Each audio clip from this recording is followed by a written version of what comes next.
The President believes he's innocent. If he were to resign, it would be by indirection, if not otherwise, an admission of guilt. It would be a very, very bad thing from the point of view of America, and I think the world, if President Nixon should resign. I don't subscribe to the view that they are significantly damaging to the President.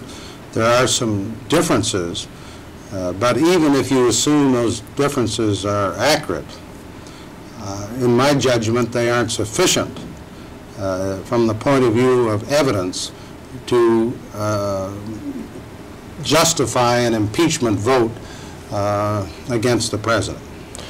It is, though, isn't it, significant, or maybe you feel it isn't so significant, that he actually uses the word cover-up, that for the first time we seem there to have the President somehow linked to the words cover-up. Well, I think you have to take the context of all of the tapes. Yes, you can extract a word or a sentence or maybe a paragraph in a whole mass of conversation, but I don't think that word or that sentence is adequate to justify an impeachment. You have to take the total of the evidence if you're going to impeach a president. And when you take the total evidence from the transcripts, the tapes, and the other evidence, in my judgment, there isn't sufficient evidence to justify an impeachment.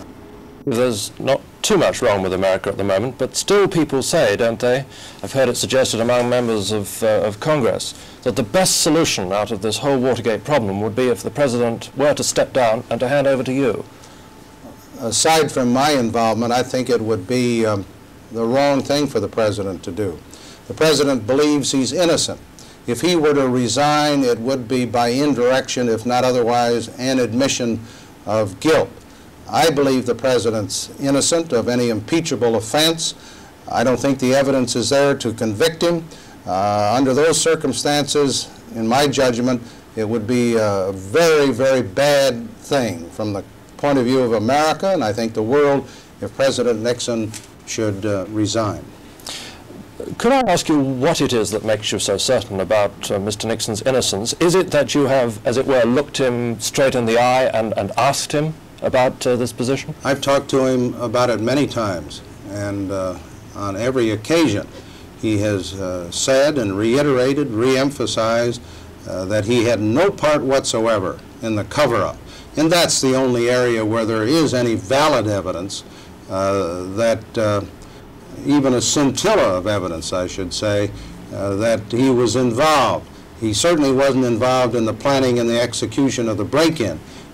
He had no participation in the ITT, the milk fund, from an impeachable offense point of view. So the only area of dispute is in the cover-up, and he believes he's innocent. I've looked at the evidence. I think he is, and I think in the final analysis, a majority of the members of the House will feel the same way. How far do you think the impeachment process is going to go? Is it going to get to a Senate trial, do you think? I don't think so. That the issue will be resolved in the House, or? That's my judgment based on the circumstances as of today. So there's no chance, you think, at the present, of him being removed from office and you're having to take over? Not under the constitutional process. May I ask you this, as Vice President, you've obviously had to think about the possibility for some reason or other, whether it's because of the political process or whether through some accident or whatever, that you might have to take over from the President. What sort of President do you think you would be? Well, I think I've been able to handle any job that I've ever had in the government, leaving aside my military service, which doesn't have any relationship to these responsibilities. I spent 25 years in the Congress where we wrestled with all of the domestic problems, all of the international problems. I had some outstanding committee assignments where I had contact with the highest officials in our government, from presidents on down. I have been a student of the problems both at home and abroad. The President, since December, has given me a great opportunity to participate with cabinet meetings, National Security Council meetings, and many other significant meetings where people were discussing domestic or foreign policy, so that I think I'm prepared for any responsibility that might come along, and Philosophically, I am what we call in America an internationalist. I'm a fiscal conservative and a moderate in social legislation. That's the kind of a president I would be, although I don't anticipate being one. Because there always is, isn't there, a difference between being president and being something else? It's always referred to as the loneliest office in the world. Do you think that that would daunt you? Not at all. I believe in work, and I've worked in the House, I've worked in the office of Vice President, and as I say, any other responsibility that comes my way, I think I can handle it.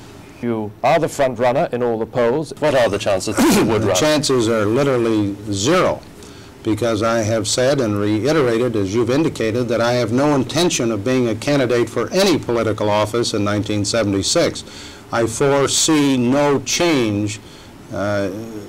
I foresee no possibility of a change, no circumstances that would justify my changing. Some of the reaction which occurred when you were chosen to be vice president. There was a lot of press comment on both sides of the Atlantic, and some of those comments seemed to be particularly cutting about you. They described you as, to find a point on it, dull and mediocre, I think one English paper called you. Did that hurt you?